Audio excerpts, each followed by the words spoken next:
देशप्रति गद्दार तपाईँ हो। देशप्रति गद्दार हो जसले देशको विकास दिन 20 वर्षमा देशलाई गरी बनाइदियो, युवाहरूलाई बाहिर पठाइदियो, युवाहरूलाई विदेश पठाइदिने, देशलाई भ्रष्टाचारमा डुबाइदिने र देशको गद्दार हामी हुने? न हामी त गुच्चा खेल्न आएको हो।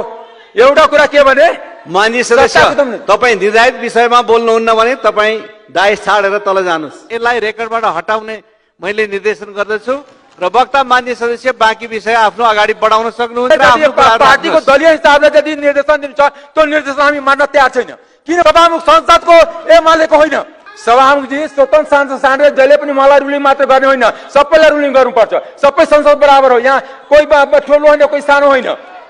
किनकि बारम्बार देख्छु कि हामीलाई मात्रै रुलिङ गर्ने, स्वतन्त्र सांसदलाई मात्रै रुलिङ गर्ने कि एउटा राष्ट्रपाललाई दुख दिइराख्ने यहाँ, किनकि सानो दल छ। एउटा स्वतन्त्र सांसद चाहिँ त्यसलाई बोल्न नदिने, त्यसलाई रुलिङ दिने र सरकारको बजेट आफू जम्मै कुम्लाउने, त्यसलाई ताली बजाउने। त्यस कारणले यो अन्याय हामी सहँदैन। हामी नयाँ सांसद होइन, अन्याय सहनको लागि जनताले हामीलाई भेजा छैन, अन्याय विरुद्ध लड्नको लागि भेजा छ। चाहे त्यो आर्थिक असमानता होस्, चाहे जातीय असमानता होस्, चाहे लैङ्गिक असमानता होस्, त्यसको लागि बोल्न यहाँ आएको छु।